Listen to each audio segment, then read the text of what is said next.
आताची सर्वात महत्त्वाची बातमी आपण पाहतोय। बाबा सिद्दीकी हत्या प्रकरणातील सूत्रधाराला अटक करण्यात आलेली आहे। झीशान अख्तर याला कॅनडातून अटक करण्यात आल्याची माहिती समोर येतेय।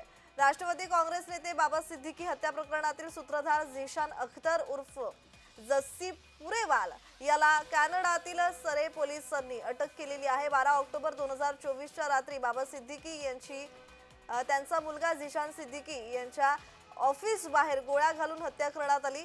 गँगस्टर लॉरेन्स बिश्नोई गँगनं या हत्येची जबाबदारी घेतली होती। टोळीनं दावा केला होता की बाबा सिद्दीकीचा बॉलिवूड स्टार सलमान खानशी जवळचा संबंध होता, म्हणून त्यांची हत्या करण्यात आली। लॉरेन्स गँगनं सलमान खानशी जुने वैर असल्याचंही इथं समोर आलं होतं। त्यावेळी त्यांनी बोलून दाखवलं होतं आणि कबुली दिली होती। आता बाबा सिद्दीकी हत्या प्रकरणातील सूत्रधाराला अटक करण्यात आली आहे। झीशान अख्तर याला कॅनडातून अटक करण्यात आलेली आहे। राष्ट्रवादी काँग्रेसचे नेते बाबा सिद्दीकी हत्या प्रकरणातील सूत्रधार झीशान अख्तर उर्फ जशी पुरेवाल याला कॅनडातील सरे पोलिसांनी अटक केली आहे।